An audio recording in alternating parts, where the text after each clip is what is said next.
The Samsung Galaxy S8. My durability tests have become a rite of passage of sorts for every new smartphone that comes out. And this brand new flagship from Samsung is no different. I'll put it through a few years worth of abuse in just a few minutes. I'll make sure the phone can survive the test of time and see if the S8 is a worthwhile investment for those concerned with durability. Let's get started.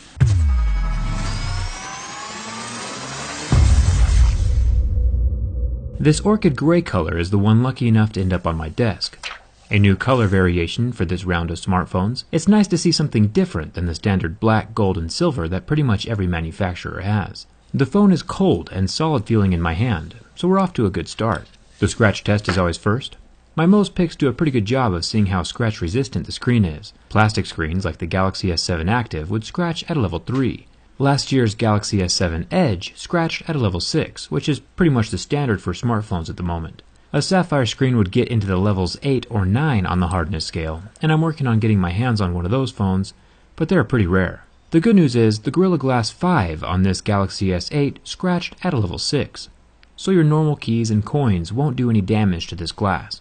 There is no physical home button on the bottom of the screen. Aesthetically, it looks pretty sweet. I'm a fan of the larger screen size taking up the whole front face. Looking at the earpiece is where I run into my first issue. Definitely a minor issue, but still something to think about. The speaker grill is recessed slightly below the glass surface, which is a very interesting design choice. If it was protruding like on the Galaxy S7, it would help protect the screen a little by not allowing the glass to rest directly on a surface if set face down. Or maybe if it was flush like the LG G6, at least it would look cool and uniform with the rest of the screen.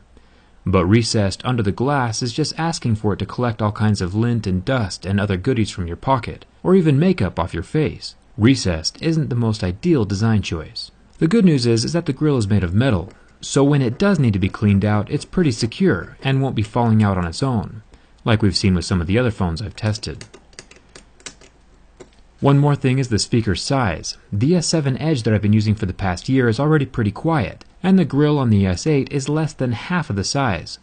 So if they shrank the internal speaker inside of the S8, it would be a terrible move. I'll have to check that speaker size when I open up and tear down the phone tomorrow. The sensors, like the iris scanner and the 8-megapixel front-facing camera, are all covered by the same glass as on the screen, so my razor blade is not leaving any marks, since the screen is harder than my razor blade. Now for the back of the phone. The back panel is made of glass and the Samsung logo is printed on the underside of the glass, so there's no chance of removing it from this side. If we jump up to the flash and the focus sensors, they are also covered by this same glass rear panel. This is the first time I've ever seen a glass-covered flash on a phone. Normally it's plastic. I think that see-through window to the sensor is pretty awesome. If there was a totally clear version of the S8, I would buy it up in 2 seconds. My favorite Game Boy was the clear one back in the day, and older me hasn't changed a bit. Would you buy a clear phone? Let me know in the comments. The camera lens is also covered with glass, and luckily my razor blade leaves no marks on it. Definitely scratch resistant. The Galaxy S8 has a subtle ring around the camera that protrudes ever so slightly. It's almost flush, but the ring is definitely there. It's made of metal, and hopefully, if you're the type of person who walks around without a skin or a case, it'll be enough to help protect that camera lens if you ever set your phone down.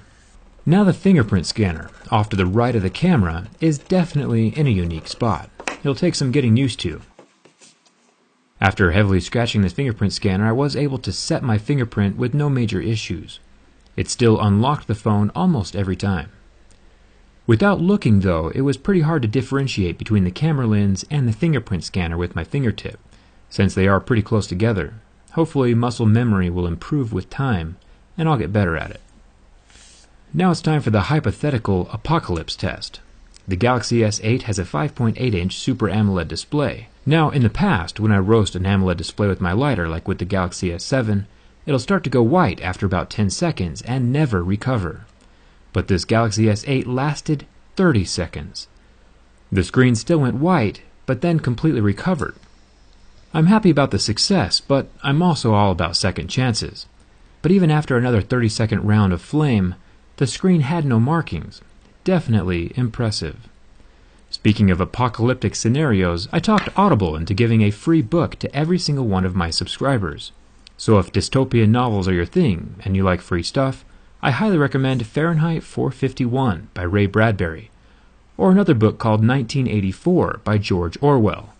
Both of these books reshaped my entire way of thinking, and well, thought-provoking books are the best kind of books. If you use this link, audible.com/jerryrig, all lowercase, you get to keep the free book you download even if you decide not to use Audible after your free 30-day trial. It's a pretty good deal. I'll also include the link right below this video in the description. A burn-proof phone would be incredible, but in order to make sure, I tried the flame test one last time. It was only then, on my third burn, that I was able to get a permanent mark on the screen. I would definitely certify this thing for a mild to moderate apocalypse, but with any extinction level events, you're going to need a little more protection. Now the sides of this phone are made from pure metal. Everything from the SIM card tray to the actual borders of the phone.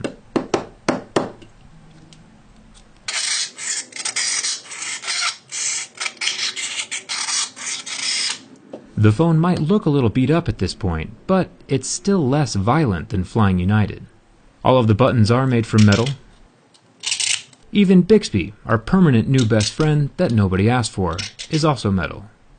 Down at the bottom of the phone we have the USB-C port, which I prefer at this point. The transition to USB-C is pretty much mandatory on all flagships this far into the game. There's also a headphone jack down here. You can charge your phone and listen to music at the same time. How ridiculous would it be if your phone couldn't do something basic like that? Another interesting thing about the Galaxy S8 is that the rear panel is structural. It's embedded inside the metal frame, instead of resting on top. I managed to permanently borrow the rear back panel off of What's Inside's Galaxy S8 that we cut open a few days ago. It looks like the glass coloring can be scraped off from underneath the glass, leaving a cloudy clear surface behind the logo. I think it looks pretty cool. That clear Galaxy should definitely be a thing. It took several hard hits with my knife to destroy the back panel, and when it finally did crack, it's spiderweb similar to the LG G6, where everything was still relatively intact, much safer than the HTC Ultra, where the large unlaminated glass chunks were falling off all over the place. And now it's time for the ultimate test of build quality, the bin test. 2 years ago, the Galaxy S6 was the first phone I ever did a durability test on, and Samsung has never disappointed since when it comes to building physically solid devices.